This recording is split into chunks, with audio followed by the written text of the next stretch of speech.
நான் ஒவ்வொருடைய நான் கட்சிக்காரன் கிடையாது, நாங்க எந்த கட்சிக்காரன் கிடையாது, நான் ஜாதிக்காரன், நான் ஜாதி வெறியன். 24 மணி தெலுங்கு ஜாதிப்பட்ட ஜாதி வெறியன்.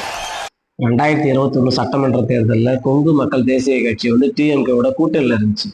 கொங்கு மக்கள் தேசிய கட்சிங்கிறது ஒரு சமுதாயத்தை சார்ந்த கட்சி, அது கவுண்டர் சமுதாயத்தை சார்ந்த கட்சின்னு எல்லாருக்கும் தெரியும். சார்பில் நிறுத்தின வேட்பாளர் சூரியமூர்த்தியினுடைய பழைய வீடியோ ஒன்று வைரல் ஆயிடுச்சு. அதில் அவர் பேசியது என்னன்னா, நான் வந்து கவுண்டர் ஜாதி, சோறு வாங்கி திங்கிற உங்களுக்கு எப்படின்னா படி கலக்கிற எங்களுக்கு எப்படின்னு சொல்லி ஒரு ஜாதிய ரீதியிலான ஒரு ஜாதி கலவரத்தை ஏற்படுத்தக்கூடிய ஒரு ஜாதிய மனப்பான்மை உள்ள ஒரு நபராக தன்னை முன்னிறுத்தி கொள்ளும் மாதிரி ஒரு பேச்சு ஒன்று வைரல் ஆச்சு. அதை அடுத்து உடனே என்ன பண்ணிட்டாங்க, டிஎம்கே சைட்லேருந்து உடனே அந்த வேட்பாளரை நீங்கள் மாற்றணும், ஏன்னா சமூக வலைதளங்களில் அது நிறைய பேசப்பட்டுச்சு. இப்படி ஒரு வேட்பாளர் எடுத்துறீங்களா, இப்படி ஒரு வேட்பாளர் எடுத்தீங்களா. உடனே அது என்ன பண்ணிட்டாங்க, கொங்கு மக்கள் தேசிய கட்சியினுடைய தலைவர் ஈஸ்வரன் என்ன பண்ணிட்டாரு, அந்த வேட்பாளரை மாற்றி மாதேஸ்வரன் சொல்லிக்கிட்டு இன்னொரு வேட்பாளர் நிறுத்துறாரு. இதே சமுதாயத்தை சேர்ந்தவர் தான், ஆனா இந்த நபர் வந்து ஜாதிவாதியாக மாறி பேசியிருக்காரு, இவர் வேட்பாளர் இனிமேல் நிறுத்த முடியாது. அந்த தரப்புல என்ன சொல்லியிருக்காங்க, இவருக்கு வாக்களிக்க மாட்டோம், இந்த வேட்பாளரை மாத்துங்க அப்படின்னு சொல்லி அந்த தொகுதியில சொல்லிட்டாங்க. உடனே வேட்பாளரை மாத்திட்டாங்க. இப்ப நமக்கு என்ன கேள்வின்னா, பிறப்புக்கும் எல்லாம் உயிருக்கும் சொல்லக்கூடிய தமிழக வெற்றி கழகத்தில் சார்பில் நிறுத்தப்பட்ட இந்த வேட்பாளரானது இவர் வந்து நேரடியாக டிக்ளைன் பண்றாரு சமூக வலைதளங்கள்ல, பொது வெளியில. நான் எந்த கட்சிக்காரர் கிடையாது, நான் ஒரு ஜாதி வெறியன், நான் ஒரு ஜாதி வெறியன், தன்னை ஒரு வெறியனாக காட்டுகிறார், ஒரு மனப்பான்மை வரல. இப்ப இருக்கிற வேட்பாளரை எப்படி ஒரு நிறுத்தலாம் சொல்லுங்க?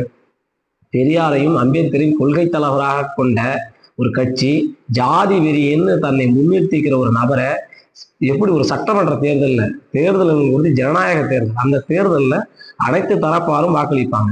அவருக்கு வந்து அப்ப மற்ற ஜாதியினருடைய வாக்கு வேண்டாமா, தன்னுடைய ஜாதி வெறிதாரர்கள் தன்னுடைய ஜாதிக்காரர்கள் மட்டும் எனக்கு ஓட்டு போடுன்னு சொல்லிடுவாரா? எனவே அதை வந்து தமிழக வெற்றி கழகம் இதை கவனத்தில் கொண்டு அந்த வேட்பாளரை உடனடியாக மாற்ற வேண்டும். அப்படியே கேமராவை திருப்பினா தூத்துக்குடியில வந்து ஒரு பிரச்சனை போயிட்டாங்க. அதாவது தோழி அஜிதா அவங்க வந்து தமிழக வெற்றி கழகத்துல கட்சி தொடங்குறதுல இருந்து தீவிர களப்பணி மேற்கொண்டுட்டு வராங்க போல இருக்கு. அந்த சைடுல அவங்களுக்கு பெரும் ஆதரவும் இருக்கு போல இருக்கு. தூத்துக்குடி சட்டமன்ற தொகுதினா அது அஜிதா தான் அப்படின்னு சொல்லி அந்த தரப்புல சொல்றாங்க. அவங்களுக்கு இந்த முறை வந்து சீட்டு கொடுக்கல. நான் எவ்வளவு உழைச்சிருக்கேன் போயிருக்கேன், எனக்கு ஏன் சீட்டு கொடுக்கலன்னு சொல்லி அவங்களும் அவங்களுடைய ஆதரவாளர்களும் விஜயோட இல்லத்திற்கு நேரடியாக சென்று அவருடைய வாசலோட தர்ணாவில் உட்காந்துருக்காங்க. எனக்கு வந்து பதில் சொல்லி அவனு போகணும். அவரோட ஆதரவாளர் கூட இந்த வீடியோல பாருங்க, கொடியெல்லாம் அவுத்து கிடாவார், அவர் வண்டியில் இருக்கக்கூடிய அவுத்து கிடாவார். என்னுடைய தலைவிக்கே சீட்டு இல்லைன்னா நான் இதை ஏற்றுக்க மாட்டேன், அந்த கட்சி விட்டு நான் வெளியே வரேன் அப்படின்னு சொல்றாரு.